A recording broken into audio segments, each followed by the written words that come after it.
오늘부터 몇 주간에 걸쳐서 개인적인 경건 생활에 대해서 말씀을 드리려고 합니다. 이 주제에 대해서 설교를 하는 이유는요. 지난 시간까지는 공동체에 대해서 말씀을 계속 드렸어요. 교회와 공동체. 그러면서 이제 우리 개인을 좀 봐야 할 필요가 좀 있고요.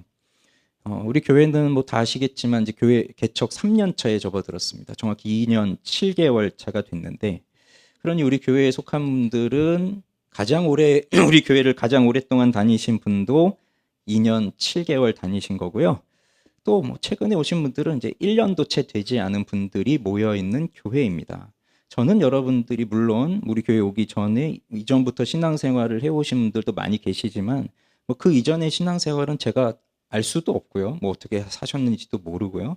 지금 이 교회 안에서 저와 함께 있는 시간 제가 보고 있는 건데, 목회자로서 이제 제가 여러분 생각하고 기도하고 할 때마다 느끼는 건, 우리 한 사람 한 사람들을 볼 때 우리가 개인적으로 좀 경건의 삶을 살아가는 데 있어서 부족하구나, 이런 생각이 많이 듭니다. 경건 생활을 실천하면서 살아가는 데 있어서 많이 부족하구나, 이런 생각이 좀 듭니다.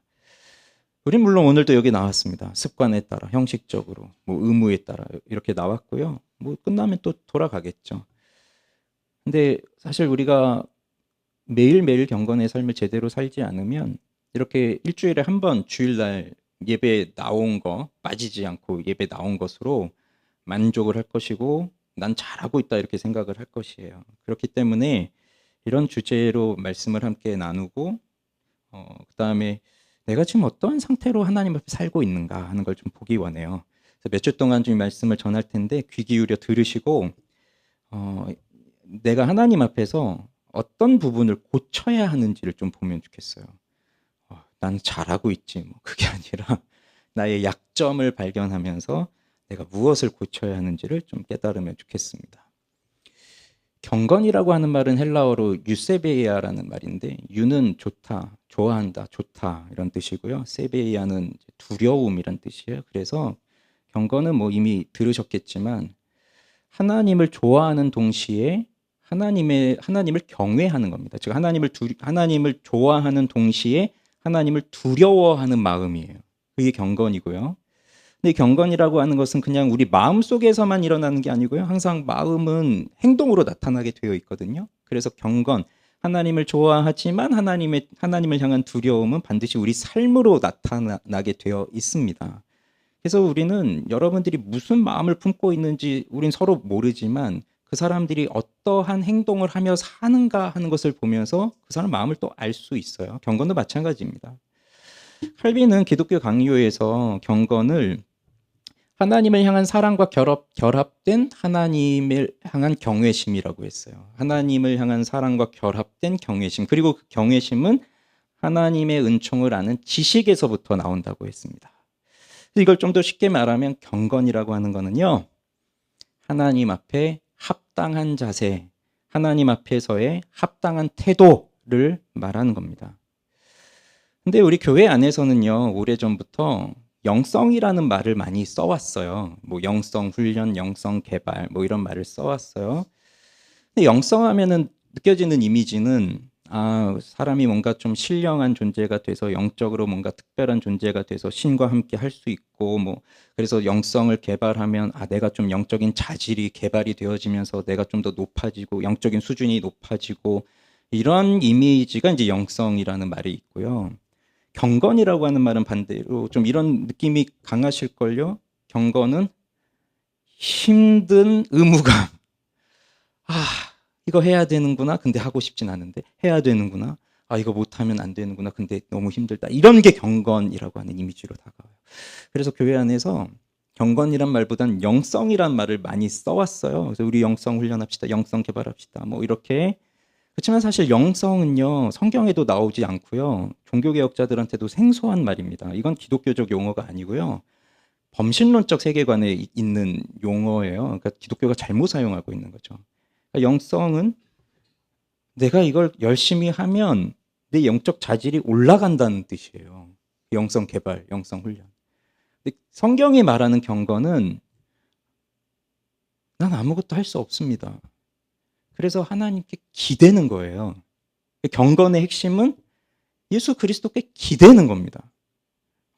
근데 지팡이가 없어서 두 발로 설 수 없는 사람은 그 지팡이를 붙들고 서 있듯이 난 하나님이 없으면 쓰러져 버려요. 그래서 그 하나님을 붙들고 하나님께 딱 기대어 있는 게 그게 경건이라는 거예요. 영성하고는 다른 거죠, 개념이. 그래서 우리 교회에서는 영성이란 말 안 씁니다. 경건이란 말을 써요. 그래서 영성 훈련 이런 건 아니고요. 경건 훈련, 경건 생활. 즉 하나님께 기대어 그리스도와 연합하여 우리 하나님께서 위로부터 주신 하나님의 계시를 받은 우리들이 예수 그리스도와 연합하여서 하나님께 합당한 예배를 올려드리는 그 삶. 그게 경건 생활이에요. 그게 경건한 삶이에요. 경건 생활에 대해서, 개인적 경건 생활에 대해서 말씀을 드리려고 하는데 오늘 첫 번째 시간으로 좀 서론적인 시간인데 오늘 본문은 레위기 24장에서 보았습니다. 레위기 24장은 크게 두 가지 내용이 나오는데 성소 안에 있는 등잔대와 진설병에 대한 규례가 나오고 또 하나의 이야기는 하나님의 이름을 모독한 자들에 대한 처벌이 나와요. 우리는 이제 그 앞부분을 봤습니다. 특히 성소에서 등잔대에 관한 부분을 읽은 겁니다. 자, 이스라엘 백성들이 하나님께 예배드리기 위해서 모이는 곳이 바로 이 성막인데, 성막. 성전 이전의 성막이었죠. 그럼 그 성막은 크게 성막들이 있고요. 그 성막들에는 번제단이 있고 또 가까이 이제 성막 가까이 가면 물두멍이 있어서 거기 이제 제사장들이 성소에 들어갈 때 거기서 손을 씻고 성막으로 들어가고. 자, 그다음 성막이라고 하는 것이 이제 그 천막으로 쳐놓은 그 직사각형 형태로 되어 있는 한 18평 정도 됩니다. 18평에서 19평 정도. 그 직사각형으로 되어 있는 그 공간이 이제 성막이고요. 그 성막은 두 개로 되어 있어요. 성소와 지성소 두 개로 되어 있고 성소 안에는 제사장들이 들어갈 수 있어요. 제사장이 들어가면 그 성소 안에는 등잔대가 있고 그 맞은편에 진설병을 놓는 진설병 상이 있고 그래서 그 상 위에는 항상 진설병이 놓여져 있고 휘장 가까이로 가면은 분향단이 있고요. 그 다음에 휘장을 지나서 들어가면 지성소가 나오는데 그 지성소에는 하나님의 법궤, 언약궤가 있습니다. 그리고 그 지성소는 하나님이 거하시는 자리라고 해서 시은좌, 시은소라고도 하고 거기서 우리 죄를 속죄함 받는다고 해서 속죄소라고도 하기도 하고요. 그래서 그 지성소는 하나님이 임재하시는 자리, 거긴 대제사장만 1년에 한 번 속죄일에 들어갈 수 있는 공간이에요. 이 성막에 있어서 특이한 점은요. 천막으로 쳐놓은 건데 텐트예요, 텐트. 근데 이게 어떻게 해놨냐면 처음에는 세마포로 이렇게 덮고 그 위에다가 염소 털로 덮고 그 위에 순양의 가죽을 덮고 그 위에 해달의 가죽, 해달, 돌고래나 해달의 가죽을 덮어요. 그래서 그냥 천 하나로 덮어놓고 끝난 게 아니라 이렇게 4겹으로 싸서 덮어놓은 겁니다. 그다음 맨 위에 해달은 바다 동물이잖아요. 아마 그게 방수포 역할을 했던 것 같아요. 그렇게 해서 4겹으로 싸서 덮어놨고요. 창문을 만들려고 하지 않았어요. 그러니까 한번 생각해 보세요. 그렇게 4겹으로 아주 두꺼운 천으로 4겹으로 가죽으로 이렇게 탁탁탁 덮어놨으니까 거기 딱 들어가면 캄캄하겠죠. 빛이 하나도 들어오지 않는. 그러니까 세상의 빛이 뭐 햇빛도 마찬가지고 그냥 뭐 하얀 천으로 덮어놨으면 햇빛이 강하게 내리쬐면 빛이 스며시 들어오잖아요. 그러니까 그런 것조차 없이 완벽하게 빛이 차단된 공간을 만든 거예요. 그게 성소이고요. 그러면 거기 들어가면 캄캄합니다. 빛이 없습니다. 그러니까 거기에 등잔대를 두어서 여러분 이 등잔대 그림은 많이 봤을 겁니다. 나무 모양으로 해서 순금 한 달란트 즉 34kg의 금으로 만들었어요. 나무 모양 그다음에 살구꽃 모양에서 가운데 이렇게 줄기가 있고 양옆으로 이렇게 나오는 7개의 등잔을 올려놔서 불을 피게 한 요렇게 생긴 그 등잔 봐왔잖아요. 그게 등잔대고 거기 등잔을 올려놓아서 거기다 불을 붙여서 그 불을 계속 켜놓으라는 거거든요. 그러면 자연적 빛은 다 차단되어 있는 성소 안에서 제사장들이 움직이고 활동하고 그 하나님을 섬기고 하는 일은 그 등잔대에 있는 등불에서 나오는 빛을 통해서 섬기게 한 겁니다. 그 하나님이 오늘 하신 명령이 그거예요. 모세에게 이스라엘 자손에게 명령하여 불을 켜기 위하여 감람을 찧어낸 순결한 기름, 올리브유를 말하는 거고요. 이것도 뭐 그냥 깨뜨렸냐 찧어냈냐 뭐 여러 가지 기름을 내는 방식에 따라 또 불이 달라집니다. 여기서는 이제 찧어낸 그 순결한 기름이기 때문에 이걸로 불을 붙이면 그름도 없는 그 완전한 그 정말 깨끗한 기름 말하는 거예요. 그걸 가져오기 위해서 계속해서 등잔불을 켜둘지며, 그러니 제사장들이 해야 할 중요한 일 중 하나가 바로 이 불을 유지하는 겁니다. 관리하는 겁니다. 꺼트리면 안 됩니다. 그거를 하는데 이건 너희가 대대로 지킬 영원한 규례라 라고 명령하셨어요. 자, 그러면 우린 개인적인 경건 생활을 이야기하면서 왜 성소 얘기할까요? 그리고 이 등잔대 얘기를 할까요? 그리고 이 제사장들 이야기를 할까요? 그건 오늘날 우리들이 살고 있는 지금 이 시대 속에서도 교회가 바로 세상을 향해서 이렇게 살아야 된다는 것을 뜻하고 있고, 좀 더 좁은 의미로 보잖아요. 그러면 우리 한 사람 한 사람들은, 자, 신약적 관점으로 보면 우리 한 사람 한 사람들은 다 뭐라고 했죠? 우리 그리스도인들은 우리가 다 하나님의 성전이라고 했잖아요. 그러니 이 공간적 성막과 성전은 이제 사라지고 없고요. 다시 짓지도 않아요. 그러니까 성전을 다시 짓는 건 없어요. 근데 성전이 누구냐? 바로 우리 한 사람 한 사람들이 성전이고, 우리가 성전으로서 이 세상을 살아가고 있는 거죠. 그러니 이 세상에서 사람들 앞에서 세상을 향해서 하나님 앞에 어떻게 살아가야 하는가 하는 것을 이제 오늘 이런 말씀을 통해서 깨닫게 되는 겁니다. 그러니 개인적 경건의 삶을 위해서 성소에 대한, 지성소에 대한, 특히 이 등잔대에 대한 것을 말하고 있어요. 그러면 이제 이 성소 안에 등잔대 있다고 했죠. 진설병 있다고 했죠. 진설병은 이스라엘 12지파를 상징해서 빵 12개를 놓는데, 그 빵은 곧 예수 그리스도를 상징해요. 나중에 이런 거 다시 공부할 때가 있을 겁니다. 그래서 빵은 그 생명의 빵이신 예수님 상징합니다. 그래서 그거는 나중에 예수님 성찬 때 예수님 살을 먹듯이 그걸 상징하고, 분향단은 이제 휘장 앞에 놓여지는데 그건 향을 피워서 하나님께 올려드리는 거죠. 그럼 하나님은 그 향을 맡으면서 영광을 받으시는 거예요. 그러면 이 등잔대는 뭐죠? 아까 지금 말씀드린 것처럼 이 공간을 비춰주는 빛이고, 특별히 이 등잔대에서 나오는 빛은 진설병을 비춥니다. 즉 예수 그리스도를 비추는 빛이죠. 그래서 휘장이 가려져 있고 그 휘장을 걷어서 들어가면 거기 하나님이 임재하시는 지성소가 있어요. 근데 그 휘장 앞에 분향단이 놓여져 있다는 건, 이 분향단은 나중에 얘기할 건데요. 이거는 우리 성도들의 기도를 상징합니다. 요한계시록에도 이게 나오죠. 그래서 기도를 상징하고요. 하나님께 올려드리는 기도. 그 다음에 이 등잔대에서 켜져 나오는 이 등잔불은 우리 하나님을 섬기는 사람들을 위해서 비춰주는 빛이 되는 거예요. 그러니 이 빛은 곧 말씀의 빛이 되는 거죠. 말씀의 빛. 그래서 이 등잔불은 말씀의 빛이 되고, 분향단은 성도들의 기도가 되는 거예요. 그 진설병은 예수 그리스도고, 휘장을 지나서 그 하나님이 계시는 곳에 가기 전에 이렇게 등잔불과 분향단이 있는 이유가 무엇일까요? 왜 이걸 여기다 준비하라고 했겠습니까? 하나님을 만나기 위하여 그 지성소 안에 들어갈 때에 바로 이 등잔대에서 나오는 등불과 이 분향단에서 올려지는 향을 통해서 하나님을 만날 수 있다는 거잖아요. 그러면 그 등불은 뭐라고요?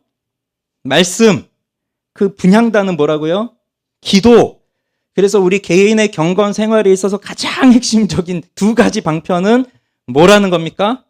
하나님의 말씀과 기도라는 겁니다. 그래서 몇 주 동안 말씀에 대해서 좀 나누고, 그런 다음에 또 기도에 대해서 또 나눌 거예요.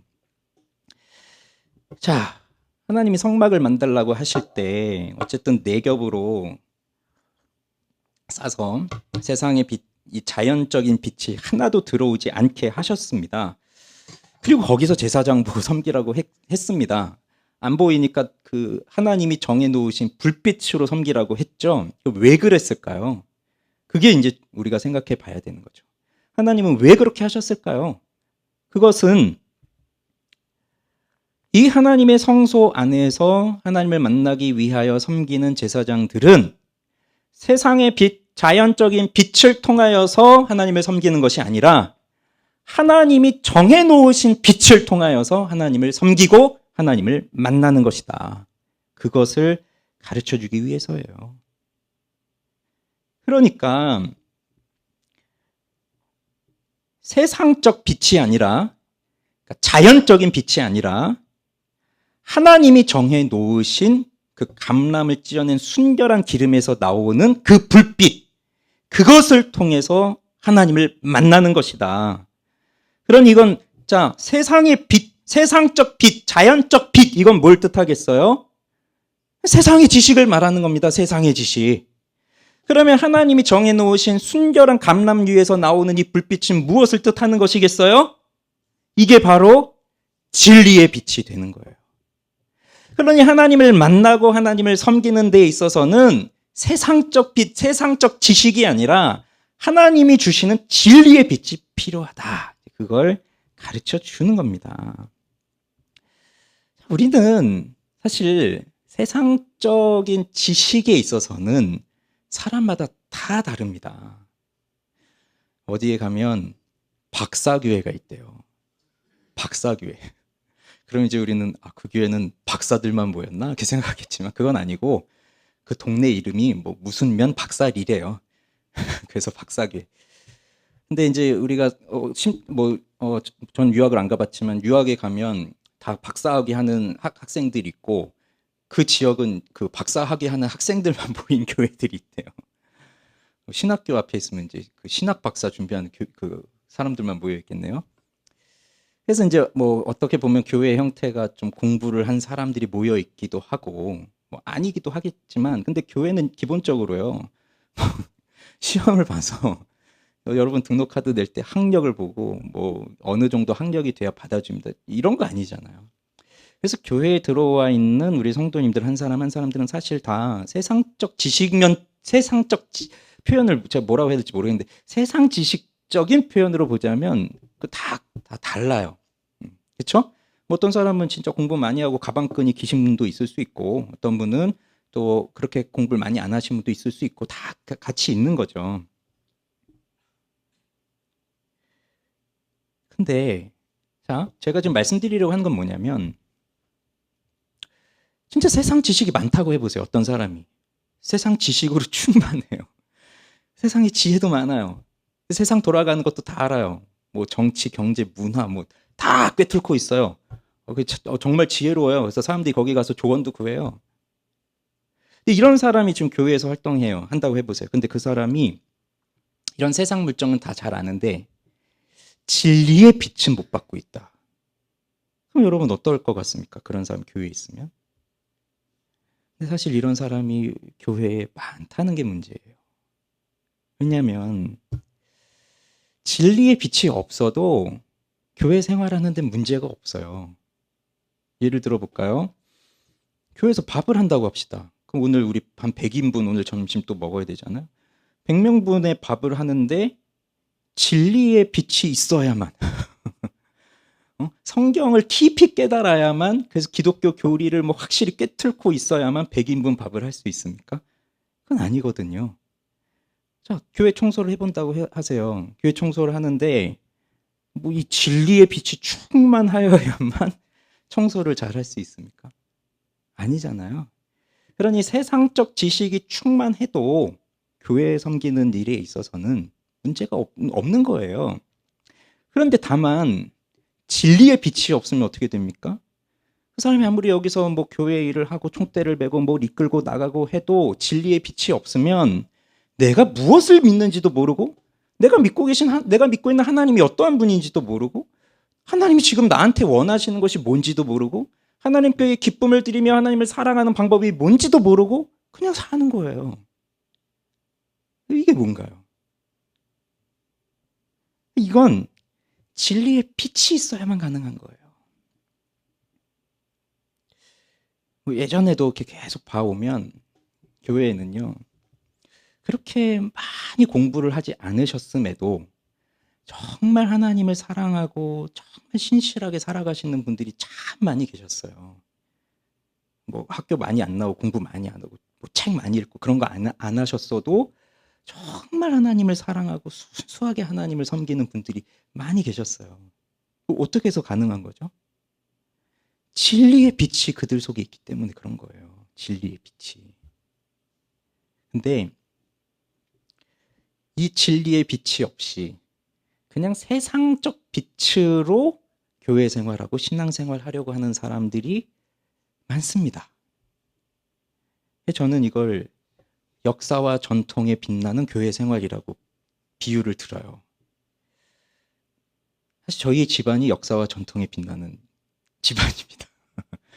제가 4대째인가 그래요. 저희 증조 할머니부터 믿으셨다고 하니까. 근데 이렇게 역사와 전통이 빛나는 교회 생활을 하면 좋잖아요. 어릴 때부터 교회 나와서 착실하게 말씀 듣고 하죠. 근데 여기에 진리의 빛이 확 비치고 있다고 해보세요. 정말 말할 수 없는 축복이에요. 오늘 막 교회 나와서 예수 믿겠다고 하는 사람한테 오늘 설교를 하면서 뭐 레위기가 어떻고 모세가 어떻고 성막이 어떻고 해보세요. 머릿속에 그냥 저게 다 뭔 얘기하고 있을 텐데 어릴 때부터 교회를 착실하게 나온 사람은 이미 다 지식이 다 있기 때문에 거기서 진리의 빛이 쫙 비춰지면 그럼 정말 하나님을 잘 섬기는 훌륭한 신앙인이 되는 거죠. 근데 이제 제가 좀 약간 비꼬는 형태로 말하는 이 역사와 전통이 빛나는 교회 생활은 뭐냐면 진리의 빛이 없이 그렇게 사는 신자들을 말하는 거예요. 그러니 뭐 우리가 기독교 몇 대째 집안이다. 우리 부모도 그렇다. 우리 부모가 목사다.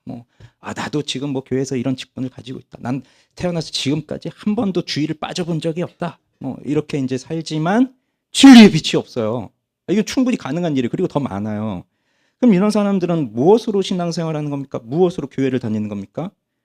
그냥 인간적 끈기와 열심과 성실로 인간의 관계로 인해서 하나님 상관없이 그렇게 교회 다니고 있는 거예요. 그냥 진리의 빛 없이 그냥 일을 하는 거죠. 맡겨진 일을. 그럼 생각해 보세요. 하나님이 만약에 성막을 지을 때 그런 세상적 빛, 자연적 빛을 허용하셨다면 창문을 만들라고 했을 것이고 아마 제사장이 들어갈 창문이 없으면 제사장이 들어갈 때 썬루프를 만들어서 위를 쫙 걷으면 위에서 빛이 쫙 들어오면서 섬기고 이렇게도 했을 텐데 그렇게 하지 말라고 하셨고 오로지 감람을 찧어낸 순결한 기름에서 나오는 그 불빛으로만 섬기도록 하셨어요. 그것은 하나님을 알고 하나님을 섬기고 하나님을 만나고 하는 우리의 이 모든 생활은 세상의 지혜로는 안 되고 세상의 지식으로 되는 것이 아니고 오로지 하나님이 정하신 진리의 빛으로만 되는 것이다. 그래서 진리의 빛을 통해서만 하나님을 알 수 있고 하나님을 만날 수 있고 하나님을 예배할 수 있다는 것이에요. 그러면 진리의 불이 없다면 어떻게 될까요? 진리의 빛이. 자, 제사장이 성수 들어갔습니다. 근데 무슨 일인지 등불이 꺼져 버렸어요. 꺼져 있어요. 그럼 탁 열고 들어갔는데 환한 곳에 있다 어두운 곳에 가면 더 안 보이잖아요. 탁 들어갔는데 아무것도 안 보이는 거예요. 그러면 진설병 지금 교체해야 되는데 어떻게 해야 됩니까? 안 보이니까 그래도 하긴 해야 되니까 하다 보면 다 쏟아버리고 엎어뜨리고 상 엎어치고 등대 떨어뜨리고 심지어 저기 휘장까지 밟아서 찢어지고 그러다 휘장으로 들어가가지고 법궤를 건드리고 그럼 무슨 일이 일어나요? 죽는 거예요. 죽는 거. 그래서 진리의 빛이 없이 뭔가 한다고 설치는 거는요. 매우 위험한 일입니다. 죽는 거예요. 죽는 거. 그래서 진리의 빛도 없고 깨닫지도 못하고 하나님의 말씀도 없고 그런 상태로 신앙생활 한다고 교회에서 일을 하고 그러면 마치 그 불 꺼진 성소에서 아무것도 못 보면서 그냥 그 성소를 그 난장판을 만드는 그런 제사장하고 다를 바가 없는 거예요. 그래서 교회에서 진리의 빛 없이 말씀을 깨닫지 못한 사람이 무슨 총대를 메고 나서서 뭘 하고 뭘 앞장서 자꾸 뭘 하고 그런 거는요. 이건 교회를 세우는 일이 아니라 교회를 파괴하는 아주 위험하고 무서운 일인 거예요. 하나님을 섬기는 데에는 다 규모가 있고 질서가 있습니다. 우리가 고린도전서 15장에서 봤잖아요. 성령의 은사를 받았는데 자기 마음대로 이걸 막 하다 보니까 이거는 하나님의 백성, 하나님의 교회를 세우는 일이 아니라 오히려 교회를 혼란스럽게 하고 성도들을 아주 시험에 들게 하는 일이 되어버렸어요. 그러니 말씀하잖아요. 하나님은 화평의 하나님, 질서의 하나님. 그러니 모든 것을 품위 있게 하라, 질서 있게 하라. 다 규모가 있고 순서가 있는 거예요. 그러면 성소에 불이 꺼졌습니다. 그럼 뭐부터 해야 돼요? 뭐부터 해야 돼요? 불이 꺼졌는데. 아유, 안 보이지만 그래도 이거 진설병 교체하니까 이게 내 오늘 임무니까 이거부터 해야지. 그러겠어요? 불이 꺼졌으면 제일 먼저 해야 되는 건 다시 불을 켜는 거죠. 이게 중요한 겁니다. 이게 시작이에요, 이게. 근데 우리 대부분이 불을 켤 일은 안 하고 그냥 습관적으로 하던 일들만 계속 하고 있는 거예요. 그러면 그거는 망하는 길이다. 자, 그럼 이제 우리가 궁금한 건 이거예요. 자, 진리의 빛을 공급받아야 된다고 했죠. 켜야 된다고 했죠. 그러면 어떻게 켤 수 있느냐, 그것을. 어떻게 진리의 빛을 공급받을 수 있느냐. 지금까지 교회의 역사 속에서 이렇게 진리의 빛, 하나님의 진리의 빛을 공급받는 중요한 두 가지 기둥이 있었습니다. 하나는 이렇게 예배 시간에 선포되는 하나님의 말씀, 즉 설교를 듣는 일이고요. 그다음 또 하나는 개인적으로 성경을 읽는 일이에요. 이 두 가지. 네. 이건 과거에도 그랬고 지금도 그렇습니다. 시대가 변한다고 해서 하나님이 이렇게 말씀을 주시는 방법을 바꾸지 않으세요. 옛날에는 뭐 스마트폰 자체가 없었고 AI도 없었으니까 그때는 그냥 뭐 성경책만 열심히 읽고, 지금은 AI가 있고 스마트폰이 있으니까 지금은 성경책 읽을 필요 없이 그냥 궁금한 건 AI한테 물어보면 다 말해주고, 이런 식으로 하나님 말씀 주시고 그런 거 아니에요. 이 두 가지 핵심적 기둥은 변함이 없는 거예요. 설교를 듣는 것과 개인적으로 성경을 읽는 일. 근데 우리 문제는 항상 이거예요. 이렇게 두 가지가 있으면 항상 우리 사람들은 어느 한쪽으로 치우쳐요. 균형을 가져야 되는데 그러질 못한 거예요. 그러니까 어떤 사람은 설교 아주 잘 들어요. 예배 나와가지고 설교 잘 들어요. 근데 돌아가가지고 한 주 동안 성경책 꺼내보지도 않아. 그것도 이제 주일이 됐네? 그럼 또 나와서 또 이제 또 열심히 또 듣고 가는 거예요. 근데 뭐 잘 듣는지 아닌지 모르겠어요. 근데 어쨌든 여기 빠지지 않고 나와서 잘 듣고 있어요. 근데 어떤 사람은 성경을 정말 열심히 읽어요. 근데 설교 시간에 안 들어요. 전 어떤 사람도 봤냐면 설교 시간에 성경책 딱 펼쳐놓고 성경 통독하는 사람 봤어요.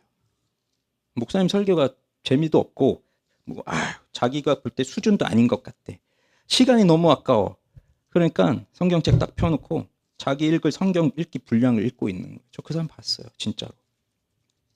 그러니까 어떤 사람은 그렇게 성경을 너무 열심히 읽지만 설교는 또 안 들어요. 그럼 무슨 일이 생길까요? 이걸 그냥 제가 두 가지 방법이라고 안 했고 두 가지 기둥이라고 했잖아요. 그럼 경건이라고 하는 것은 설교를 듣는 것과 그 진리의 빛을 발견하는 그 방법이 이제 설교를 듣는 것과 개인적으로 성경을 읽는 것 두 가지 기둥이라고 했으면 그 두 개의 기둥이 그걸 받치고 있는 건데, 어느 한쪽으로 기울어지고 한쪽은 무너져 버리면 무슨 일이 생기나요? 그냥 이 모든 게 다 주저앉아 버리는 거예요. 그러니까 설교는 안 들으면서 개인적으로 성경 읽기를 많이 하거나, 아니면 반대로 성경은 전혀 읽지도 않는데 와서 그냥 설교 한 번 듣고 다 끝났다고 생각하는 거나, 균형을 잃어버려서 결국은 사실 경건한 삶 자체가 없는 것이나 다름이 없다는 겁니다. 오늘은 이제 이 예배 시간에 설교를 듣는 것, 이 부분을 좀 말씀을 드릴 건데요. 이제 다음 주에 성경 읽기에 대해서는 다음 주에 얘기하고요. 여러분, 예배 시간에 설교를 듣는 것과 개인적으로 성경을 읽는 것 두 가지 가운데 두 가지의 가장 큰 차이점은 뭘까요? 예배 시간에 설교를 듣는다는 건 이건 공동체적으로 일어나는 일입니다. 함께, 그렇죠? 근데 성경을 읽는 건 내가 개인적으로 집에서 뭐 혼자 어디 이제 혼자서, 그건 개인적으로 일어나는 일이에요. 그래서 이제 예배 시간에 설교를 듣는다는 건 공동체적으로 하나님의 말씀을 듣는다. 이게 굉장히 중요한 겁니다.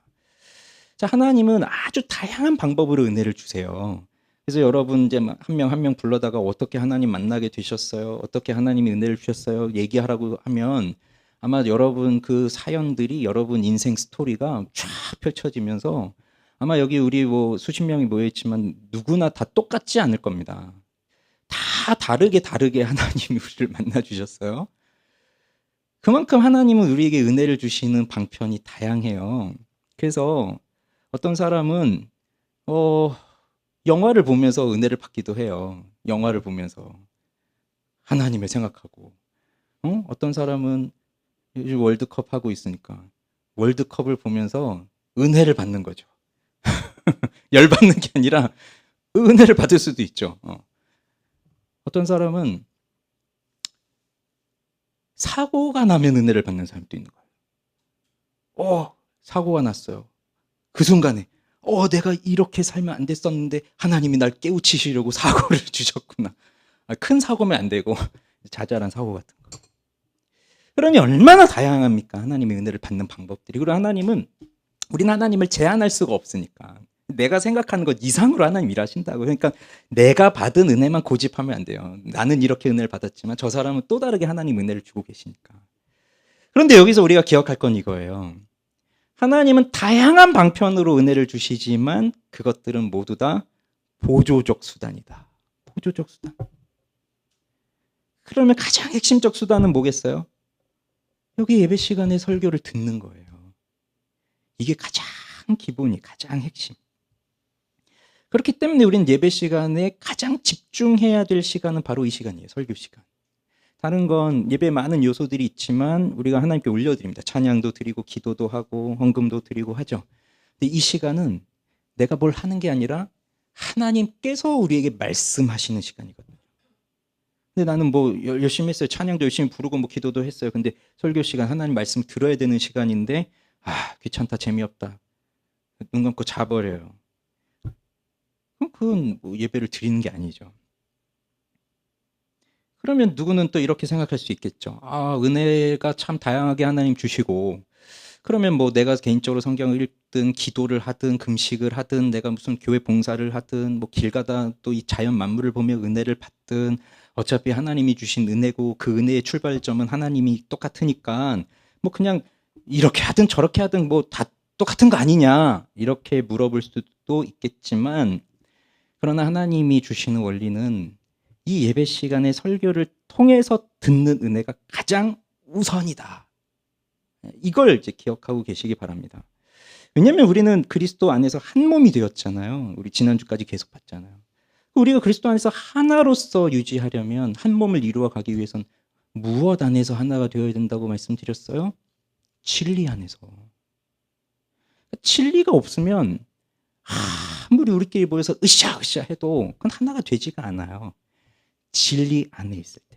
근데 그 진리가 바로 이 예배 시간에 주시는 하나님의 말씀을 통해서입니다. 이스라엘 백성들이 애굽에서 나올 때 애굽에 한 400년 동안 노예 생활하고 있었잖아요. 근데 모세가 딱 가서 하나님 우리를 부르셨다, 출애굽하자 했을 때 이스라엘 백성들이 처음엔 좋아했죠. 근데 바로가 막 일 시키고 엄청 고생시켰잖아요. 그러니까 화나서 모세를 원망하고 욕하고 그랬습니다. 그런 걸 보면 이스라엘 백성들이 같은 민족이긴 한데, 아브라함의 자손, 야곱의 자손. 근데 하나가 되어 있질 않아요.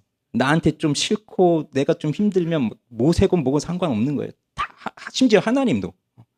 그런 사람들이었는데, 근데 어쨌든 결과적으로는 그들이 하나가 되어서 출애굽을 하고 홍해를 건너고 함께 광야를 지나서 가나안으로 들어가죠.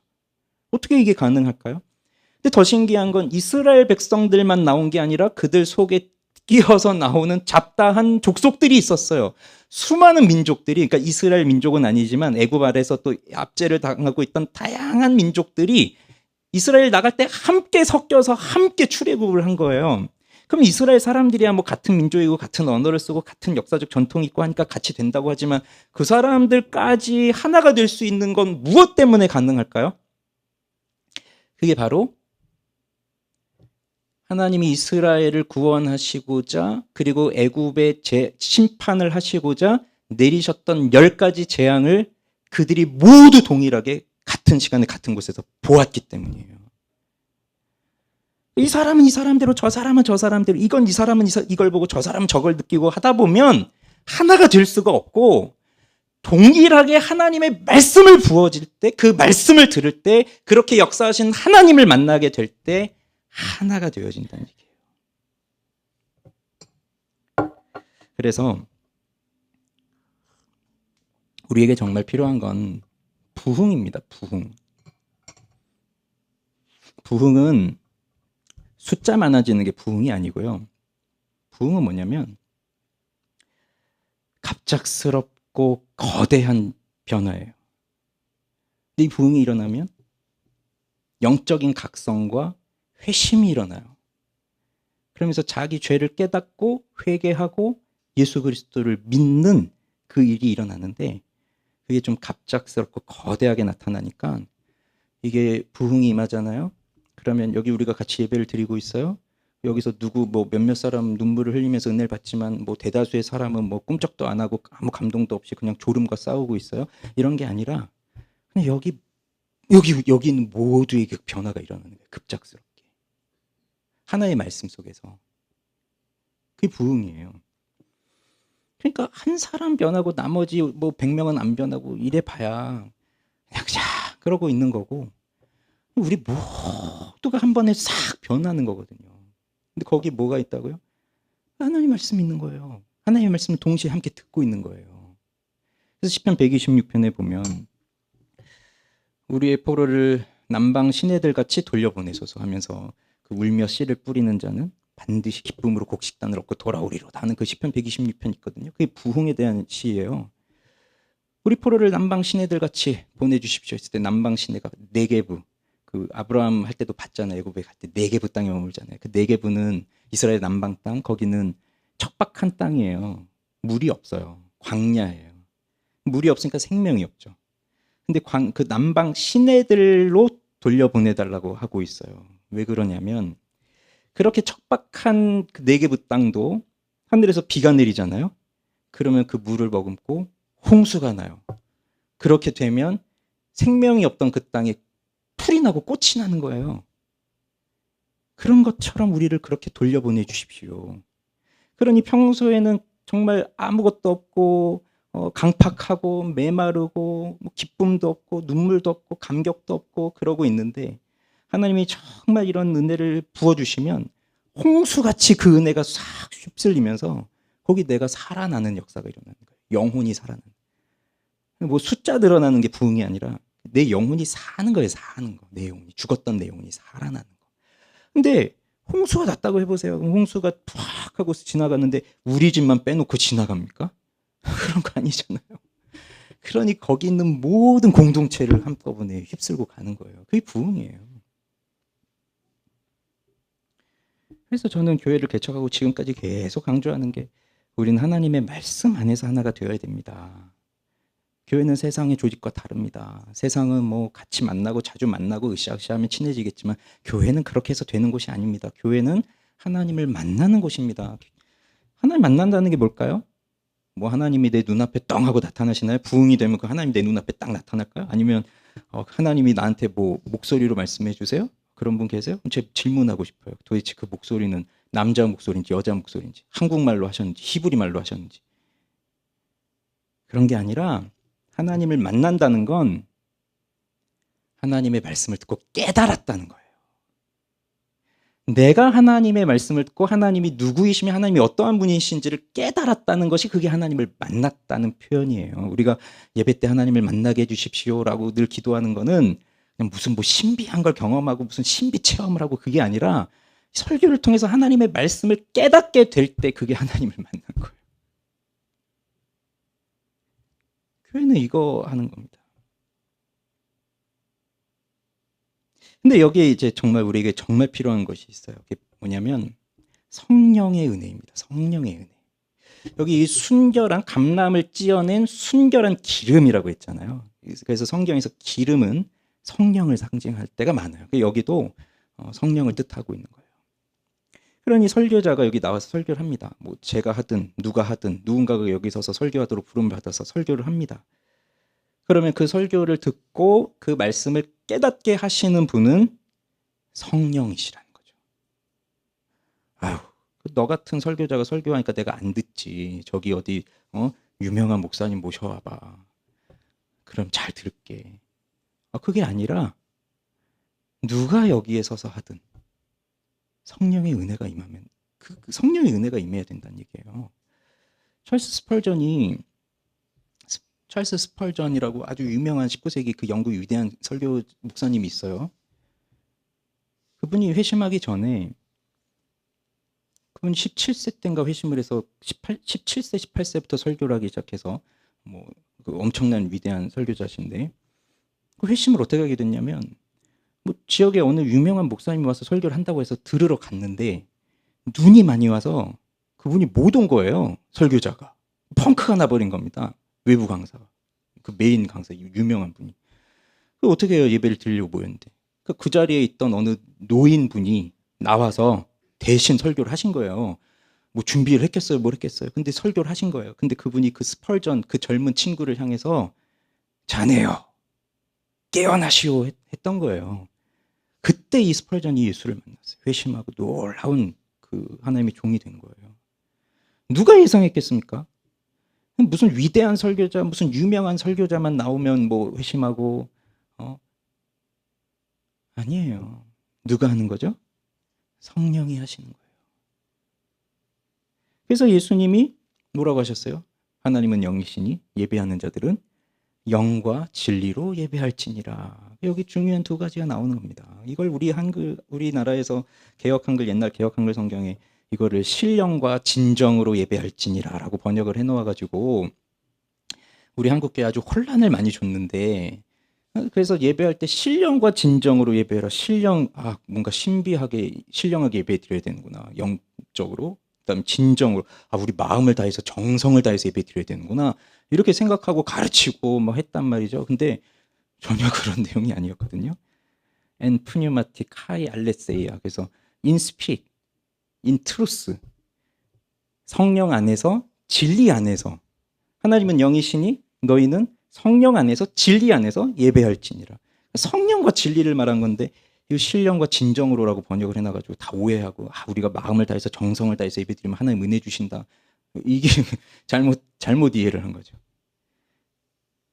두 가지 중요한 핵심이 있는 거예요. 예배는 성령 안에서, 진리 안에서. 그러니 성령이 임하지 않은 예배는 예배가 아니고, 진리가 없는 예배는 예배가 아닌 거예요. 성령이 임하셔야 됩니다. 우리 예배에. 그럼 성령께서 하시는 가장 우선적인 사역은 뭐라고 했죠? 특히 딱 앞도로 말씀드리잖아요. 하나님의 말씀을 깨닫게 하고 나의 죄와 비참함을 깨닫게 하는 거. 이게 성령의 우선적 사역이에요. 아마 성령께서 수많은 일을 하시지만 가장 먼저 하셔야 되는, 가장 긴급하게 하셔야 되는 일은 바로 이거예요. 하나님의 말씀을 깨닫게 하는 거. 죄를 깨닫게 하는 거. 그래서 그 죄 아래에서 정말 하나님 앞에 회개하며 예수를 믿게 하시는 거.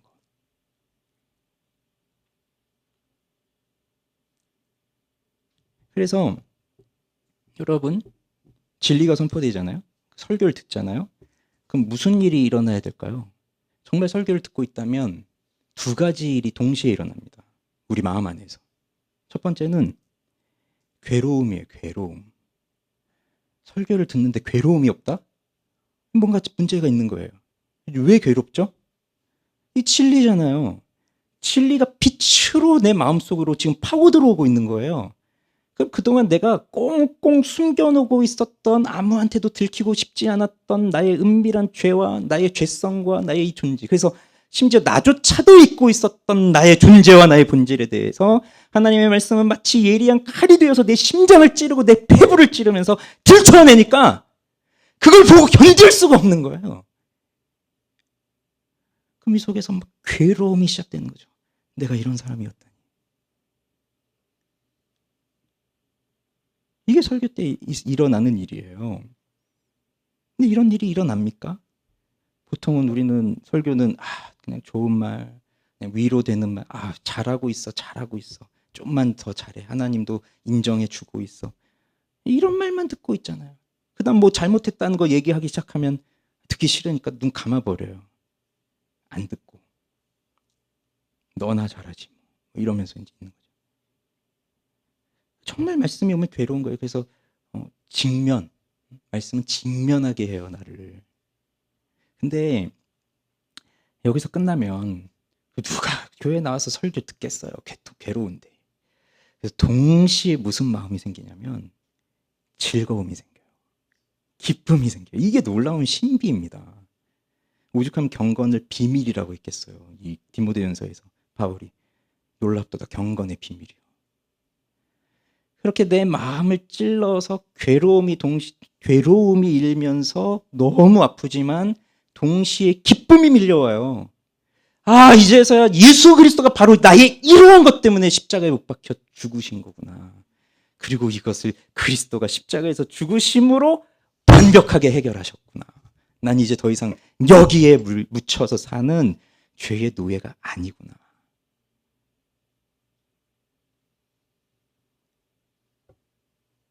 그러면서 그전엔 몰랐는데 이제 내가 깨닫게 됐습니다. 나는 이제 이렇게 살지 않겠습니다.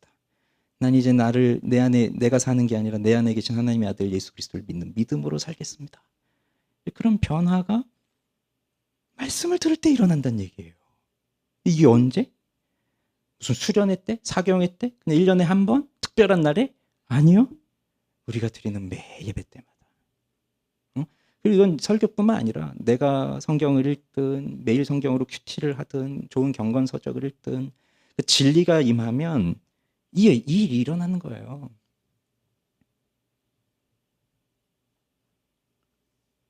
생각해 보십시오. 지금 우리에게, 나에게 이런 일이 일어나고 있는가?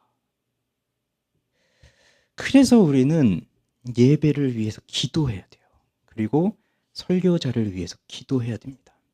예배를 위해서, 설교자를 위해서. 여러분 보실 때 설교자가 같지도 않을 수도 있어요. 나이도 어린 것이 뭐 그럴 수도 있어요. 그러나 하나님이 세운 그는 그냥 그 사람이 아니에요. 나이 뭐 이런 게 뭐 중요합니까? 하나님이 세우셨는데 그가 말씀을 전해주지 않으면 나는 죽었다. 이런 심정으로 듣는 거예요. 설교를. 평가하지 말고 비교하지 말고. 근데 예배에 기도하지 않고 오잖아요. 저는 아마 대다수가 그렇다고 생각을 하는데, 왜냐하면 우리 평소에 기도를 평소에 기도 자체를 잘 안 하는데 그 기도를 어쩌다 한번 하면 뭐 기도하겠어요. 지금 시급한 내 앞에 당면한 문제를 기도하겠죠. 뭐 돈 문제든 뭐 회사 문제든 자식 문제든. 예배에 대한 기도는 뒷전으로 밀릴 텐데 어떻게 일주일에 1분이라도 예배를 위해 기도할까요? 싶어요. 근데 이 예배를 위해서 기도하지 않고 그냥 주일날 습관적으로 그냥 내가 신자니까 기독교인이니까 해서 여기 왔다는 거는 이 예배를 통해서 은혜를 받고 싶은 갈망이 조금도 없는 거예요. 명심하십시오. 하나님이 하신 일에는 저절로 되는 것이 하나도 없습니다. 자동으로 되는 거 없습니다. 그냥 나오면 되겠지. 나오면 하나님 해주시겠지. 그런 거 없어요. 자동으로 되는 거 없어요. 하나님은 간절히 사모하는 사람에게 주세요. 사모하는 사람에게. 설교자도 마찬가지고. 설교자가 영적인 침체에 빠졌어요. 그럴 수 있잖아요. 그럼 무슨 문제가 생겨요? 제가 영적 침체에 빠졌다고 해보세요. 성경을 읽는데 하나도 들어오는 것도 없고 내일 설교를 해야 되는데 뭘 설교를 해야 될지 모르겠는 거예요. 그럼 무슨 일이 일어나요? 나는 나대로 괴롭지만 여러분은 말씀을 못 듣는 거예요. 공동체가. 그래서 저는 교회 개척할 때 누군가는 이렇게 월세가 비싸냐, 이렇게 비싼 데를 갔냐, 가깝지 않냐. 근데 저는 아까운 생각은 지금도 추후도 없고 더 비싸도 저는 와서 할 거고. 왜냐하면 왜 아깝습니까? 여기서 하나님 말씀을 전하는데 그럼 그만큼의 비용은 지불해야죠. 공짜로 뭘 하려고 그래요? 근데 그 임대료 못 내면 어떡하냐, 그 임차료 못 내면 어떡하냐, 근데 그런 걱정을 한 번도 한 적이 없어요. 이상하게도 그런 걱정은 한 번도 한 적이 없어요. 그리고 지금까지도 다 채워주셨어요. 근데 저는 그때나 지금이나 무슨 걱정하냐면 딱 하나거든요. 내가 설교할 내용이 없으면 어떡하지? 한 주에 한 8번 설교를 하고 있는데 제가 설교할 말이 없으면 뭘 해야 될지 모르면 어떡하지? 아니 돈이 없으면 은행 가서 대출이라도 받으면 되잖아요. 나한테 대출이 막혔어. 그럼 다른 가족한테 부탁해서라도 빌려오면 될 거 아니에요. 근데 말씀이 없어. 그럼 말씀 은행에서 가져올 거예요? 아니 그럼 말씀 누가 빌려줄 거예요? 빌려줄 사람도 없어요. 오로지 내 문제예요. 이거 내 안에서 풀어야 할 문제. 지금도 걱정은 그거예요. 설교할 내용이 없어지면 어떡할까? 돈이 없으면 더 싼 데로 가면 되죠.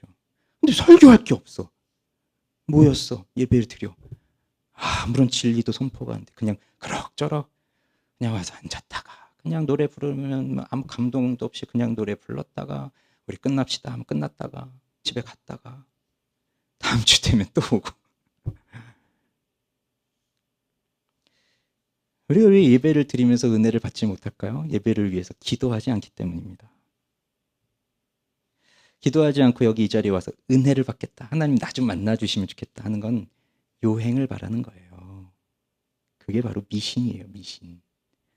하나님은 이렇게 일하지 않으세요. 그래서 예배를 위해서 기도하시고 그 다음 여기 설교를 들으실 때는 집중하셔야 됩니다. 그래서 제가 집중하라고, 그러니까 눈을 절 보라고 하잖아요. 왜 이렇게 밑에를 쳐다보세요? 밑에 뭐 숨겨두셨어요? 설마 핸드폰 보고 계십니까? 여기서는 안 보여요. 근데 제가 제보를 여러 건 받았어요. 핸드폰 보고 있다고. 뭐 이렇게 핸드폰 뭐 이렇게 보고 있습니까? 숨겨놓고. 뭐 찾아볼 거 있어요? 찾아볼 거? 제가 뭐 얘기하니까 바로 막 하더라고요. 우리 회의할 때도. 그래서 제가 그러지 말라 그랬어요. 그건 뭐 찾아보려면 끝나고 해라. 내 말을 듣지 않겠다는 거 아니냐. 정신 여기가 있는데. 그 습관이 돼서 뭔 말하면 바로 검색부터 하는. 그래서 유튜브에서 뭐 무슨 좋은 정보 듣는 것처럼, 무슨 교양 과목 듣는 것처럼, 요즘엔 안 하지만 옛날에 우리 애국조 했잖아요, 월요일마다. 그 교장 선생님 훈시 말씀 듣는 것처럼. 아니 우리 남자들 그 민방위 훈련 가면 그 민방위 훈련 그 듣는 것처럼 그렇게 하지 말고 집중하라는 거예요. 이게 집중이 잘 안 되니까 그래서 설교자를 쳐다보고 그러면서 말씀을 들으란 얘기예요. 은혜는 우리 감정이 터치되면서 오는 게 아니라 이해를 통해서 오는 거예요. 하나님이 깨닫게 하시면서. 깨달을 때 감정도 움직이는 거예요. 자, 진리의 빛을 공급받는 것이 두 가지라고 했어요. 예배 시간에 설교를 듣는 거. 또 하나는 개인적으로 성경을 읽는 거. 개인적으로 성경을 읽는 건 다음 주에 이제 말씀을 드릴게요. 그러면 이제 스스로에게 물어보십시오. 나에게 진리의 빛이 있는가? 물어보세요. 그럼 어떤 분들은 있으세요. 정말로 있으세요. 다 보이거든요. 그러면 그런 분들은 자만하지 마십시오. 교만하지 마십시오. 자만하는 순간 넘어집니다. 아, 난 잘하고 있어. 아, 우리 속으로 모임하면서 나처럼만 해봐. 이러면 무너집니다. 어떻게 해서 그렇게 할 수 있었어요? 내 힘입니까? 그게 역사와 전통에 빛난 교회 생활이에요. 내 노력으로 했으니까. 하나님의 은혜로 하는 거예요. 난 할 수 없어요. 근데 오늘까지 그래도 하나님이 은혜를 주셨으니까 간간히 붙들고 있었던 거예요. 순간 마음을 놔버리면 뭐 성경 읽기든 기도 생활이든 뭐 예배든 뭐 다 놔버립니다. 그러니까 자랑할 게 없어요. 경건 생활에 대해서. 그래서 물어보면 아시죠? 정말 기도 많이 하는 사람은 아유 기도 많이 하시네요 하면 아유 기도는요 많이는요 무슨 너무 부족하죠. 기도 좀 안 하는데 좀 갑자기 요즘 좀 불붙어서 좀 하는 사람 있잖아요. 아유 기도 좀 많이 하시네요. 아 좀 제가 좀 그렇죠. 요즘 좀 기도를 많이 해요. 원래 또 많이 하는 사람은 늘 부족하거든요. 내가 한 게 아니에요. 하나님이 도와주신 거예요. 그 은혜를 더 사모하면서 경건이 뭐라고요? 하나님 붙드는 거. 하나님 저를 놓으시면 저는 그냥 저 나락으로 떨어져 버립니다. 그러니 제발 저를 놓지 말아주세요. 그래서 오늘 이렇게 성경을 읽고 내가 그래도 이 바쁜 중에도 기도하려고 몸부림치고 그러면서 하나님 앞에 나아가려고 하고 있을 때 그래도 하나님 절 붙들어 주셔서 이 은혜가 끊이지 않게 해주세요. 그렇게 늘 기도하고 하나님 앞에 구하는 거고요. 진리의 빛이 없다. 예. 이 문제는 이거예요. 진리의 빛이 있는 사람은 자기를 잘 봐요. 자기 성찰이 돼요. 하나님 말씀을 놓고. 아, 내가 이런 부분이 모자라구나. 부족하구나. 아, 여기에 하나님의 은혜를 구해야 되는구나. 그리고 난 여전히 죄인이구나. 그래서 난 예수 주인 걸 몸에 짊어지고 나는 그저 용서받은 죄인으로 사는 거구나. 모든 것이 하나님의 은혜로구나. 나의 나된 것은 다 주님의 은혜구나. 이렇게 생각하는데 이제 진리의 빛이 없잖아요. 그래서 뭐 어쩌라는 거야. 뭐 이제 내가 뭐 있는지 없는지도 잘 모르겠고 있는 것 같기도 하고 없는 것 같기도 하고.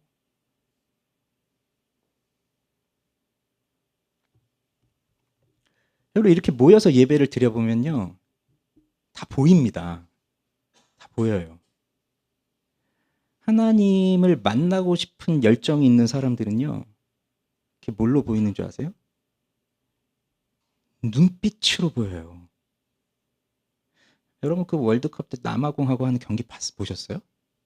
아마 열받으셨을 텐데 아니 제가 드리는 말씀은 거기에 어느 남아공 관중을 한 명, 여자분 한 명을 계속 비춰주더라고요. 경기 끝날 때쯤에 여자분 한 명을 한 사람을 반복해서 비춰주는 거예요. 그 사람의 표정을 잊을 수가 없어요. 속으로 좀 얄미웠거든요. 왜 자꾸 이 사람들 보내는 거. 근데 끝나고 지금도 생각해 보면 그 사람의 눈빛을 잊을 수가 없는 거예요.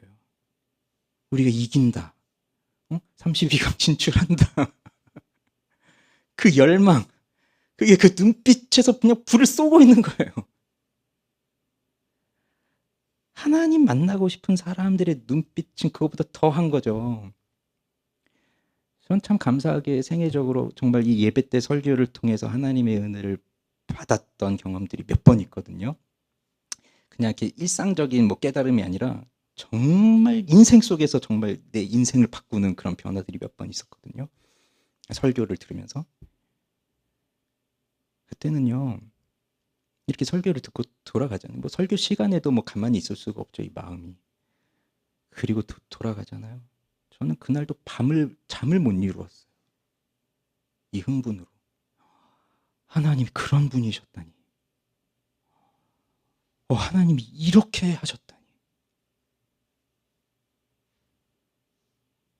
하나님 만나고 싶은 사람은 보고 싶은데 볼 수가 없잖아요. 안 보이시니까. 근데 하나님은 말씀으로 듣게 하셨죠. 그러니 우리는 그 말씀을 듣는데 그 듣는 눈빛에는 반짝반짝거리는 총기가 있는 거예요. 그러니 그냥 흐리멍텅한 눈으로 그냥 뭐 언제 끝나나 하는 마음으로 있는 사람은 사실 뭐 그렇게 은혜에 대한 갈망이 없구나. 이렇게 받아들여집니다. 뭐 아니라고 하면 제가 오해했다고 하면 죄송해요. 그렇지만 대체로는 그래요. 하나님 만나고 싶은 사람은 눈빛이 살아있어요. 그렇지 않은 사람은 눈빛부터가 가라앉기 시작해요. 자꾸 이제 아래를 쳐다보는 거예요. 그리고 뭐 핸드폰을 보는지 뭐 하는지.